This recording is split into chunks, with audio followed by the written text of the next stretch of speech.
ওয়ালাইকুম, আশা করি সবাই ভালো আছেন। আমি আল্লাহর রহমতে এবং আপনাদের দোয়ায় ভালো আছি। এই সুন্দর ফ্রকটি আমি আজকে আপনাদেরকে কাটিং শেখাবো। যদি শিখতে চান সে পর্যন্ত সঙ্গেই থাকুন।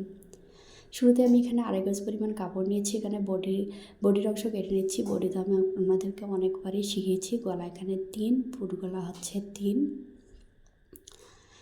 ফুট গলা হচ্ছে 1.5, ফুট হচ্ছে 3 এবং ফুট হচ্ছে 5.5 ইঞ্চি এবং বডি এখানে 28 ইঞ্চির জন্য 7 এবং 1 ইঞ্চি এক্সট্রা 8। তারপর কোমর বডির চেয়ে 1 ইঞ্চি কম, এভাবে করে কেটে নেব। তারপর সুন্দর করে সব দিক দিয়ে কেটে নেবেন।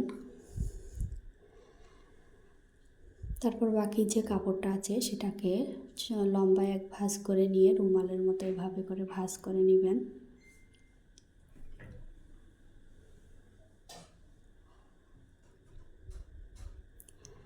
তারপর এখানে কোমরের মাপের চেয়ে এক্সট্রা বেশি করে নেবেন, নিয়ে কোমরটা এভাবে করে দিয়ে সবগুলো এখানে লম্বার মাপের বডির অংশ বাদ দিয়ে বাকি যে এক্সট্রা থাকে 1 ইঞ্চি বেশি নিয়ে এভাবে করে সুন্দর করে ঘুরিয়ে ঘুরিয়ে কাটিং করে নেবেন।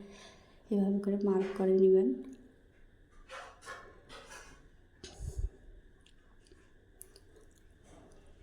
কোমরের চেয়ে বেশি নিলাম, এটা আমি সেলাই করে নিব।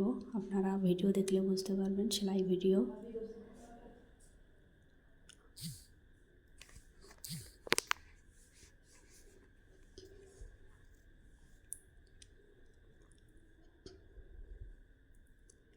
তারপর মাপ অনুযায়ী কেটে নিচ্ছি। তৈরি হয়ে গেল। আজকের মতো ভালো থাকবেন, সুস্থ থাকবেন। আল্লাহ হাফেজ, আসসালামু আলাইকুম।